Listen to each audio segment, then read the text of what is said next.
previous session, we explored the intricacies of human spaceflight and bioethics, where the individual body becomes both the subject and object of legal ethical concern. Now we move to an even more ambitious and structural complex topic: space colonization, a concept that invites imagination yet demands profound ethical scrutiny and legal precision. The term colonization carries a heavy historical burden. It evokes images of conquest, extradition, domination, and cultural erasure. When we speak of space colonization, we are not merely describing the technical act of building habitats on celestial bodies, we are invoking a new form of geopolitical reality, one that risks reproducing the injustice of Earth's colonial past unless governed by forward-looking ethical and legal frameworks. This section addresses a broad array of questions. Is space colonization justified? What governance models can regulate interplanetary societies? Do current legal regimes extend to off-Earth settlements? How do we ensure equality, autonomy, and justice in an entirely new civic order? This makes us come to justifying colonization. Let us begin by critically analyzing the justifications put forward by colonizing other planets. Broadly speaking, these can be grouped into four categories: survivalist argument. Humanity must colonize space to ensure its long-term survival in the face of existential threats like climate change, nuclear war, or pandemics. Scientific advancements, in which colonies will serve as the platforms for scientific research, technological innovation, and human evolution. And economic opportunity, in which space offers untapped resources, markets, and employment contributions to economic development. With civilization's destiny, it is humanity's natural trajectory to expand into the cosmos and become a multi-planetary species. While each of these justifications appear rational on the surface, they must be interrogated through ethical and legal senses. The survivalist narrative, for instance, risks becoming a techno-elitist escape for the wealthy, allowing the privileged few to flee Earth while abandoning the rest of humanity. This raises questions of equity and global justice. The scientific and economic arguments can inadvertently promote extractivist logics, turning celestial bodies into mere commodities for experimentation or exploitation. Without clear regulations, these motives can replicate colonial capitalism on a cosmic scale, exacerbating inequality and dispossession. Finally, the civilizational destiny argument often leans into a deterministic and quasi-religious rhetoric of expansion, as though the outer space is humanity's manifest destiny. This echoes the justifications used for imperial expansion on Earth, where foreign lands were declared terra nullius, empty, available for taking. From a legal standpoint, such a mindset directly contradicts the Outer Space Treaty, which establishes outer space, including the Moon and the other celestial bodies, as the province of all mankind. Comes under Article 1. It forbids national appropriation and promotes the use of space for peaceful purposes. However, the OST lacks enforcement mechanisms and its language is vague. When applied to settlements that are permanent resource intensives or privately funded. Thus, the very act of colonization is left unchecked. Risks violating the spirit, if not the letter of existing space law, the international ethical norms. The first ethical principle, therefore, must be colonization. It is not a right, it is a responsibility that must be justified through inclusive, transparent, and egalitarian principles. Coming to political autonomy and legal governance in space settlements. A colony, by definition, is a community living in a foreign territory under a system of specific governance. But what does governance look like when the territory is the moon, Mars, or asteroid? Who writes the laws? Who enforces them? What happens when the Earth-based jurisdiction is no longer practical or desirable? One impossibility is that Earth-based nation states retain legal jurisdiction over their space nationals and the modules they construct. This is consistent with Article 8 of the OST, which allows a state to retain jurisdiction and control over objects and the personnel in launches to space. However, this model becomes unworkable when the colonies are multinational or multi-corporate, or communications with the Earth are delayed by hours, or generations are born and raised on other planets with no direct connection to the Earth. A more realistic model may involve autonomous self-governance where colonies develop their own constitutions, legal systems, and civic identities. Here, political philosophy offers three dominant models: territorial constitutionalism, in which each colony enacts a territory-specific constitution, aligned with local realities but subject to certain Earth-based legal principles, example human rights or non-discrimination, etc. Or federated governance, in which colonies operate as semi-autonomous units within a larger planetary federation akin to federal systems on Earth, example the US or EU model. Confederal or network governance, in which colonies form a decentralized alliance governed by inter-settlement agreements focusing on mutual respect and non-interference. Each model presents unique legal challenges. Federated systems require a central authority which may not be feasible across interplanetary distances. Local constitutionalism may foster isolationism or divergent values, while network governance may lack enforceability. The law must be ready to facilitate and regulate these emerging models.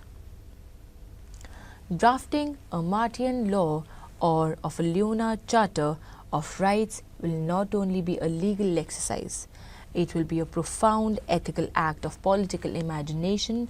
Law students must consider the principles of justice, representation, checks and balances, and judicial independence in space societies. Coming to our next topic, citizenship, rights and freedoms beyond Earth.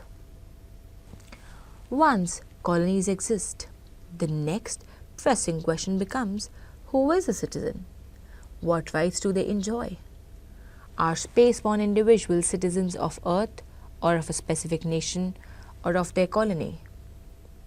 The issue of space citizenship is currently unidentified in international law. Nationality is typically determined by place of birth or percentage. Neither is easily applied to the space births.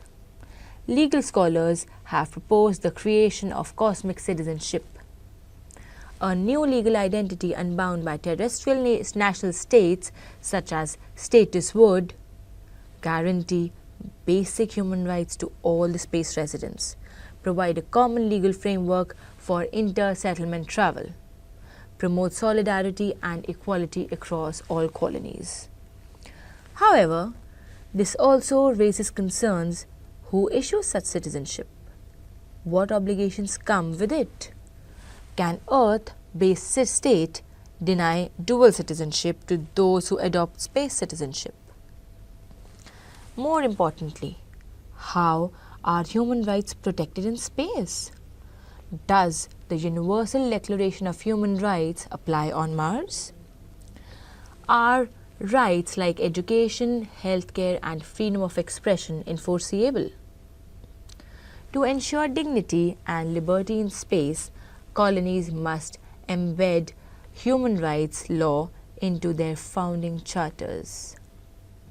However, they must also go further, developing new rights appropriate to space life, such as the right to oxygen, shelter, and radiation protection, the right to communication with Earth, the right to cultural continuity and pluralism in isolated communities.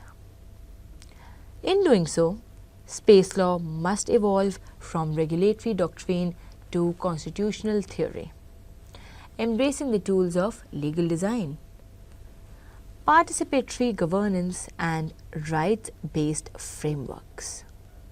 This brings us to our next topic, that is societal structures and cultural ethics in space communities. The societal fabric of a space colony will differ radically from Earth societies. Life in confined, technologically dependent habitats under extreme environmental conditions may reshape traditional family units, gender roles, educational structures, and work-life paradigms. In such a context, law and ethics must anticipate social engineering. What kind of institutions should we build? Should colonies replicate Earth's democratic systems or explore new civic forms more suited to interplanetary life? Several models have discussed in literature and simulation environments, like biosocial engineering. Social roles and community functions be assigned based on biological compatibility or psychological profiling to ensure equilibrium, or post-scarcity collectivism, with resources managed by AI or automation, some purpose non-monetary economics centered on shared and mutual aid, or technocratic meritocracy. Leadership roles could be assigned to those with highest mission-critical expertise, like engineers, biologists, medicists, etc. Each model raises ethical questions. Does assigning social roles limit autonomy? Can hierarchy be justified for survival? How do we preserve cultural pluralism and avoid ideological harmonization? Legal framework in space must balance survival-driven efficiency with dignity, freedom, and cultural expression. They must recognize that space settlers are not mere mission operatives. They are individuals with identities, aspirations, and histories. Space colonization must also confront questions of language, art, and culture. With each colony develop its own dialect or evolved new linguistic structures. How will art flourish in zero gravity? Will religion survive or transform in the light of cosmic realities? Cultural rights must be considered foundational, as the UNESCO Convention on the Protection and the Promotion of the Diversity of Cultural Expressions reminds us. Cultural participation is a human right. This principle should guide the establishment of space libraries, schools, rituals, and creative spaces as well. Bringing us to the next topic, law enforcement, crime, and dispute resolution in colonies. In confined, high-stake environments such as space colonies and potential for conflict, interpersonal, political or criminal, cannot be ignored. The stress of isolation, limited resources or ideological differences can lead to theft, sabotage, mutiny or violence. What laws apply when crime occurs in the space? Who investigates and prosecutes them? What mechanisms ensure fairness and due process? Currently, Article 8 of the OST allows the launching state to exercise jurisdiction over its spacecraft and its personnel. In the Intergovernmental Agreement governing the ISS, jurisdiction is assigned by nationality. This works for short missions but is inadequate for long-term settlements. Future colonies may require space penal codes tailored to their specific tasks like tampering with life support systems, etc. Hybrid jurisdictional models balancing Earth laws and local rules, space tribunals or courts that can resolve or dissolve disputes through culturally and contextually appropriate procedure for dissolving them. Additionally, colonies must consider restorative justice models for conflict resolution. Especially in a small community, AI-assisted legal adjudication where human judges may be unavailable or compromised space law enforcement must protocols and that account for zero-gravity arrest techniques, evidences, collection and rights of the accused. Legal professionals in this domain must be cross-trained in the criminal law or behavioral science and intercultural negotiation. Law students should be encouraged to simulate space trials or draft model legislation to prepare for these unprecedented legal challenges. Coming to the next topic is ethics of interplanetary relations and space sovereignty. Once multiple colonies exist on the Moon, Mars or beyond, interplanetary relations will emerge that governs the interactions between separate space communities. Can one colony restrict travel or trade to another? What if a colony declares independence from Earth? These issues echo historical debates around succession, autonomy and international law. Yet, they occur in an environment without territorial boundaries, natural resources shared across time zones and no Earth police to enforce treaties.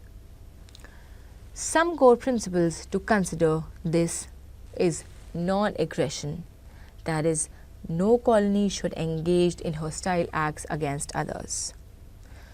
Mutual recognition, colonies should acknowledge each other's legal entities, shared responsibilities, etc. Environmental stewardship must be collective. Example, managing planetary dust storms, orbital debris, etc.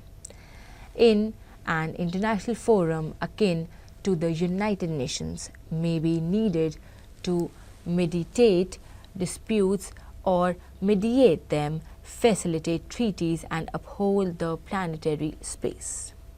Until then, lawyers must innovate cosmic diplomacy frameworks. If I talk about environmental ethics and planetary stewardship, organizing another world requires us to ask, what responsibilities do we have to host environment? Mars or the Moon? And asteroids may be barren, but they are not devoid of intrinsic value. The principle of planetary protection requires us to avoid biological contamination, whether forward or backward, Earth microbes to the space or alien microbes to Earth. From an ethical standpoint, we must adopt a cosmic-centric perspective, one that sees intrinsic worth in celestial bodies beyond their usefulness to humans. This implies prohibiting reckless terraforming or nuclear experimentation. Preserving unique geological formations and phenomena, protecting indigenous microbial life is, if discovered, akin to a planetary wildlife conservation ethics. Legal instruments such as Moon Agreement 1979 have attempted to codify such protections, but remain largely unratified. A future interplanetary environmental protocol must address this regulatory gap. Students must thus be taught eco-legal ethics for non-Earth environments, which may include drafting planetary impact assessments, habitat zoning laws, and extraterrestrial wilderness preservation acts. Coming to gender, reproduction, and ethical demography in space. Finally, let us consider an often overlooked but vital dimension: gender justice and reproductive ethics in space. Space habitats will likely begin with small populations. Reproductive policies, whether formal or informal, will impact genetics, gender ratios, and social cohesion, with sexual and reproductive rights be recognized. Can women refuse to bear children? Should births be regulated? These kind of questions demand sensitive intersectional thinking. Law students must anticipate anti-discrimination provisions based on gender, orientation or reproductive choices, privacy and bodily autonomy laws in medical and reproductive care, prenatal leave or parental leave, child rights and family laws, codes in space communities, and furthermore, attention must be paid to consent and coercion. In closed environments, subtle pressures to confirm, to reproduce, to pair up, to suppress gender expressions may emerge. Ethical governance must be vigilant against such injustices. In sum, space colonization is not merely a technological or logistical challenge. It is a civilizational undertaking that will redefine how we organize ourselves, whom we include or exclude, and what values we encode to the first laws beyond Earth. Now, to conclude, as future lawyers and policy makers, you are called not only to interpret laws, but also to imagine them. You are not just heirs to legal systems. You are architects of the planetary injustice. Let your studies of Earth, history inform you vision of your stars, but let your imagination reach beyond it. Next, we will explore about ethics of commercial exploration in space, including the legal and moral implications of private space missions, space tourism, and equitable access to outer space. Till then, I wish you all a very good luck. Keep learning and be happy. Thank you.